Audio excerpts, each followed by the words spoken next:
When my wife and I first moved into the little brick house at the edge of the neighborhood, it felt like we had stumbled into a quiet, private world. The sun fell just right over the porch in the mornings.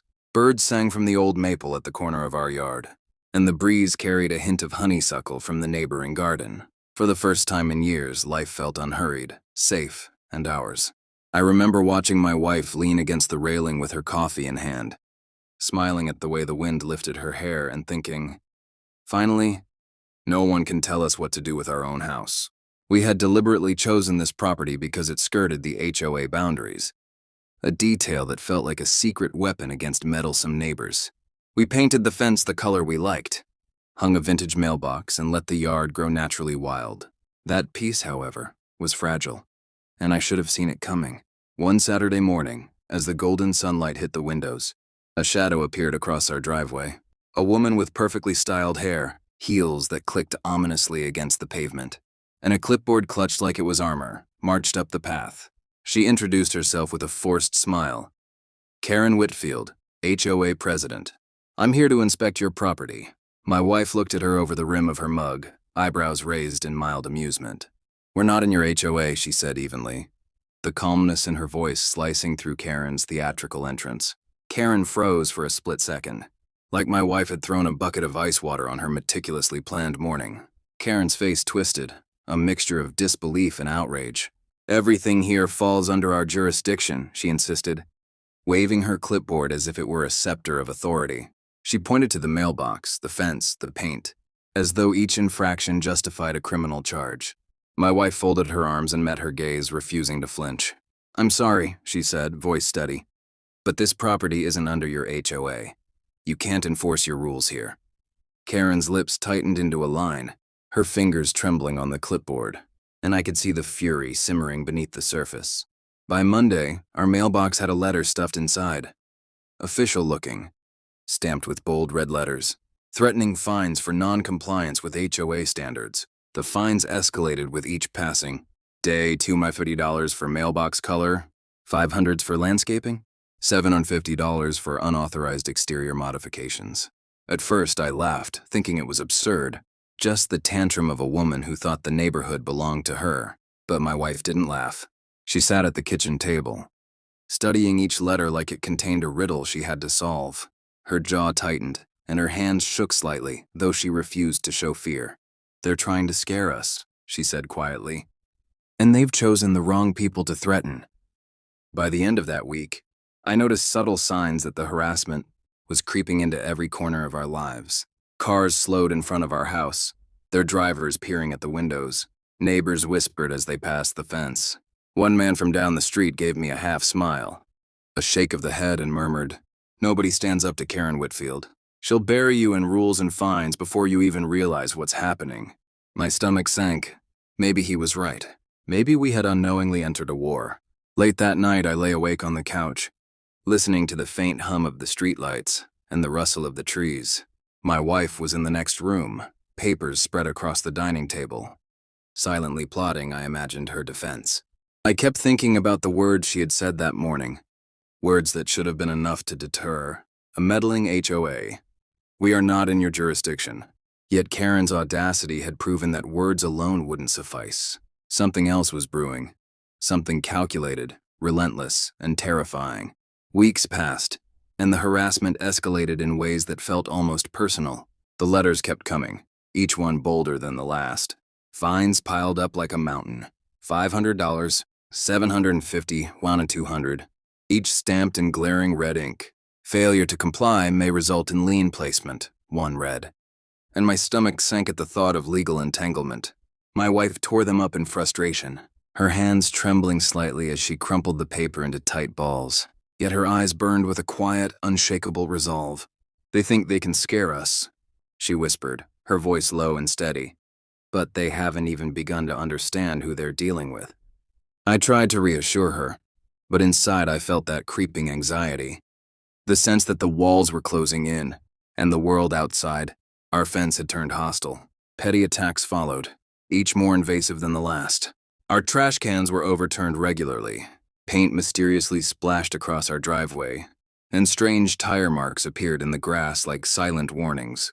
One morning, I found a note tied to our dog's collar. Join or leave.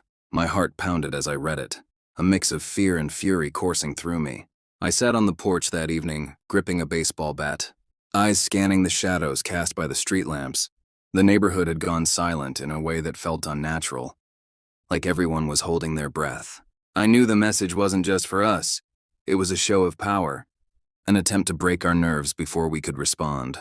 The real breaking point came on a sweltering Thursday afternoon when two men in police uniforms knocked at our door. My wife answered calmly, coffee still in hand, as the men's shoes clicked on the porch.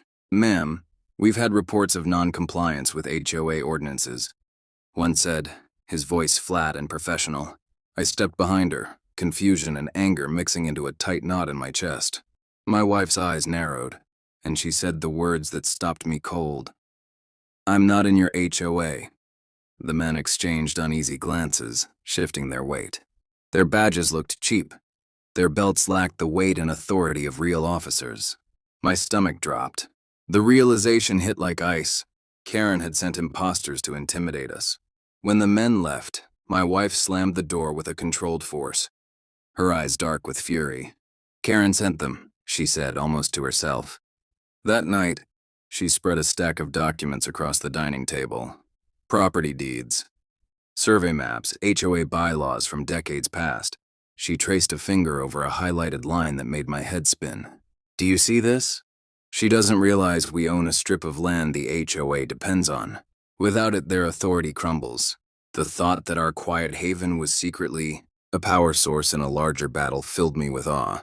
Evening shadows stretched long over the yard as I watched her work, a mix of admiration and fear knotting my chest.